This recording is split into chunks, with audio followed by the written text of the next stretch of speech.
오늘은 시편 69편 19절에서 36절 말씀을 통해서 은혜를 받으시겠습니다. 어제 말씀과 같이 이 시도 다윗이 극심한 고난과 사면 초가의 위기 속에서 하나님께 간절히 부르짖는 비탄시입니다. 19절에요. 주께서 나의 비방과 수치와 능욕을 아시나이다. 나의 대적자들이 다 주님 앞에 있나이다. 그랬습니다. 주님께서 아시지 않습니까? 라고 하는 것입니다. 비방하고 수치를 주고 능욕하는 그런 대적들이 있다라고 하는 것입니다. 그 대적자들이 다 주님 앞에 있나이다 라고 하는 것입니다. 나를 괴롭히고 모함하는 자들의 그 악행 역시 주님의 불꽃 같은 눈동자 앞에서 숨길 수 없이 다 드러나지 않습니까? 라고 하는 것입니다. 주님은 다 아시지 않습니까? 라고 기도하고 있는 것입니다. 20절에요. 비방이 나의 마음을 상하게 하며 근심이 충만하니 불쌍히 여길 자를 바라나 얻고 긍휼히 여길 자를 바라나 찾지 못하였나이다.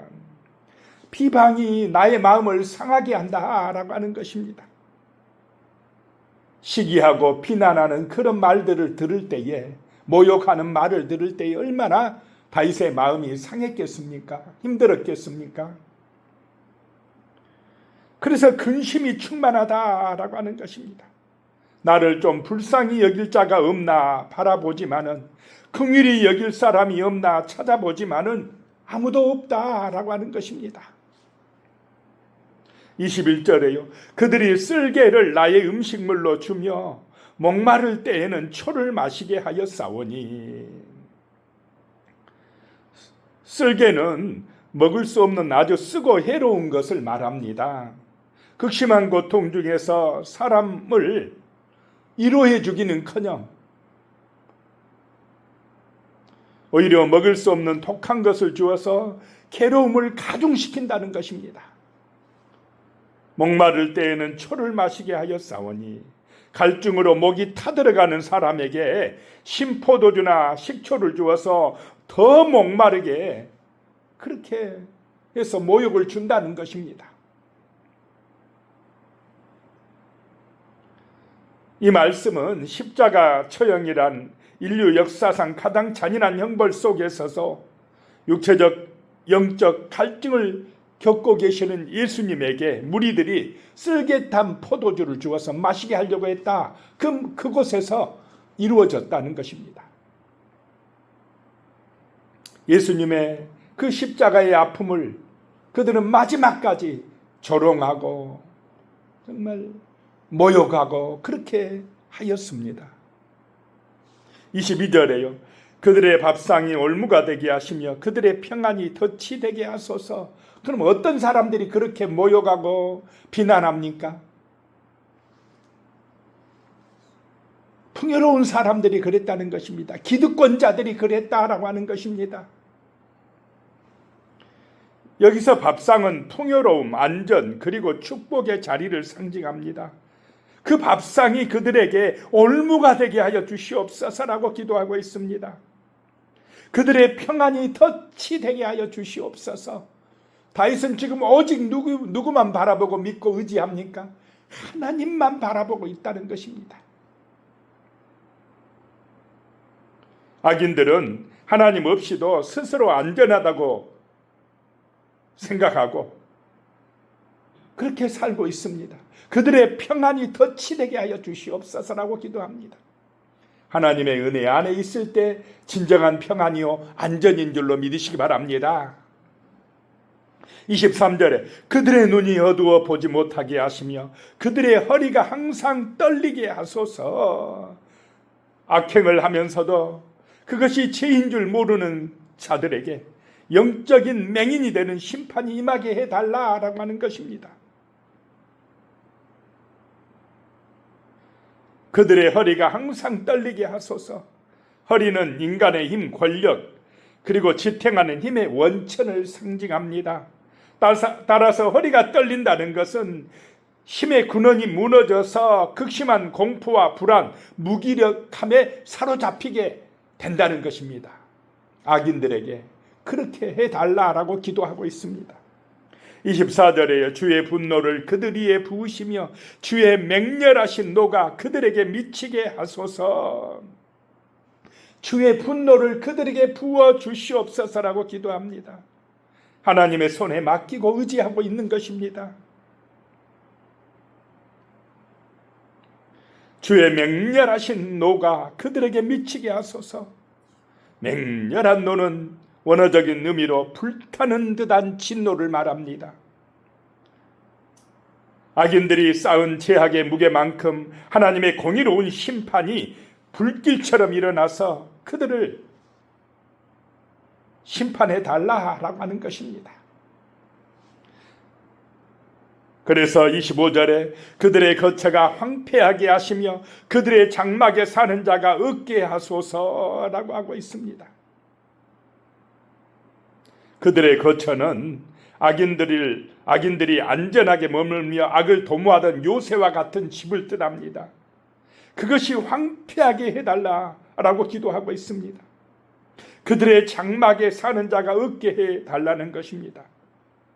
고대 유대 사회에서는 장막에 사는 자가 없다는 것은 가문의 대가 끊기고 후손이 사라지는 가장 처참한 그런 저주를, 심판을 의미합니다. 26절에요. 무릇 그들이 주께서 치신 자를 핍박하며 주께서 상하게 하신 자의 슬픔을 말하였사오니. 여기서 주께서 치신 자, 주께서 상하게 하신 자라고 하는 것은 하나님의 징계나 훈련 또는 하나님의 주권적인 섭리 안에서 고난을 겪고 있는 의인을 말합니다. 자, 예수님께서 십자가의 고난을 당하신 것은 예수님의 잘못 때문입니까? 하나님의 선하신 섭리 가운데서 우리의 죄악의 문제를 해결하시기 위한 하나님의 고통이요 아픔이었다라고 하는 것입니다. 주께서 치신 자를, 그런데 그 참 어리석은 인간들은 조롱하고 멸시했다라고 하는 것입니다. 27절에 그들의 죄악에 죄악을 더하사 주의 공의에 들어오지 못하게 하소서. 그들이 죄악에 죄악을 더하게 해달라라고 하는 것은 악인들이 죄를 더 짓도록 부추기는 뜻이 아닙니다. 악인들이 스스로 선택한 길을 가도록 내버려 두셨다라고 하는 것입니다.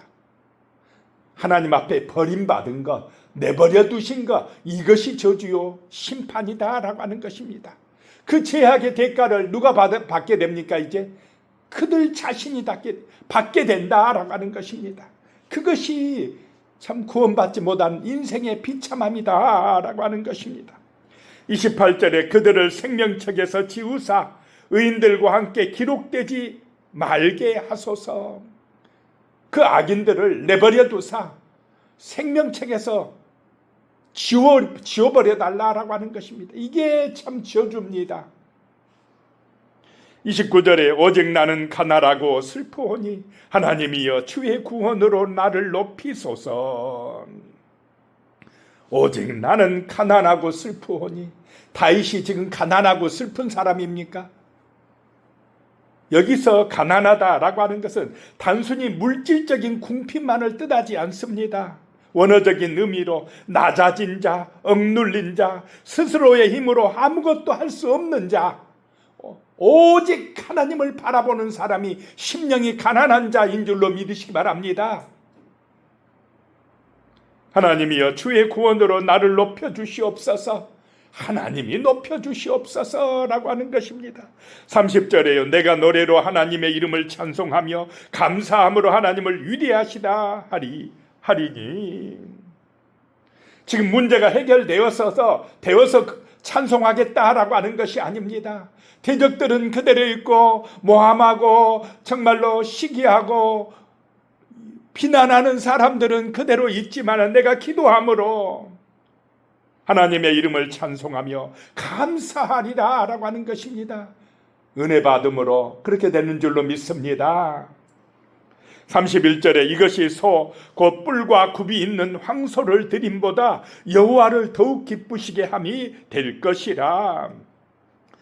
뿔과 굽이 있는 황소는 율법이 정한 제물 중에서 가장 가치 있고 흠이 없으며 값비싼 최상의 제물입니다.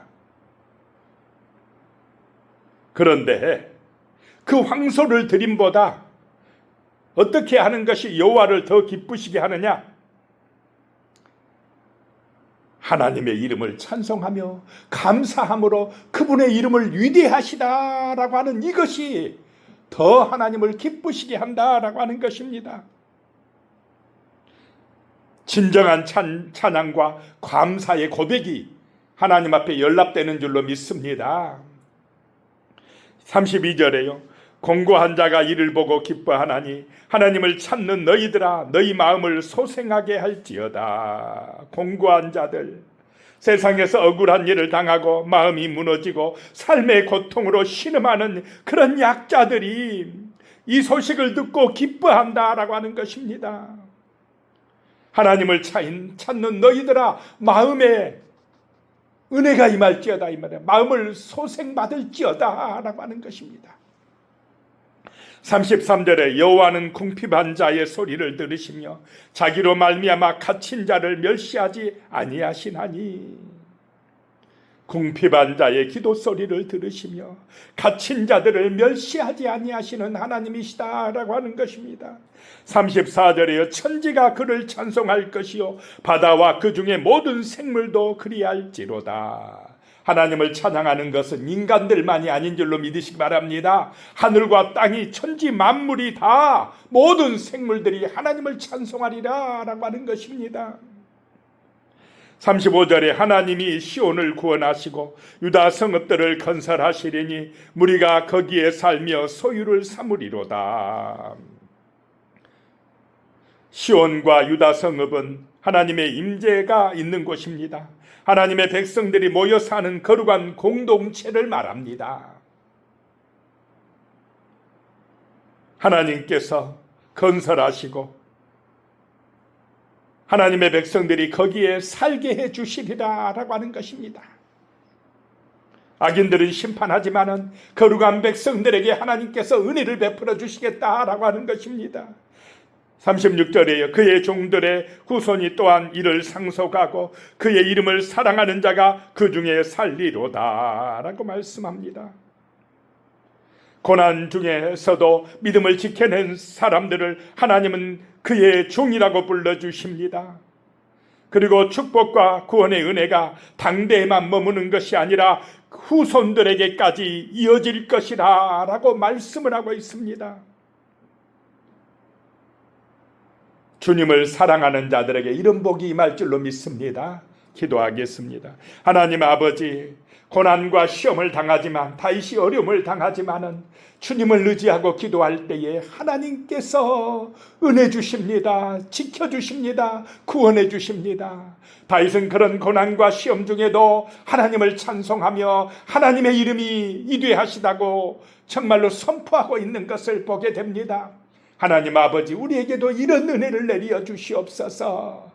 우리가 심령이 가난하고 부족하지만 하나님을 의지하고 믿음으로 소망하고 기도할 때에 하나님의 은혜가 우리를 풍성하게 할 줄로 믿습니다. 구원해 주시고 우리의 삶에 풍성한 복을 내려 주실 줄로 믿습니다. 예수님의 이름으로 기도드리오며 이제는 우리 주 예수 그리스도의 은혜와 하나님 아버지의 무한하신 사랑과 성령의 교통하심이 영원히 함께 하시기를 축원하옵나이다. 아멘.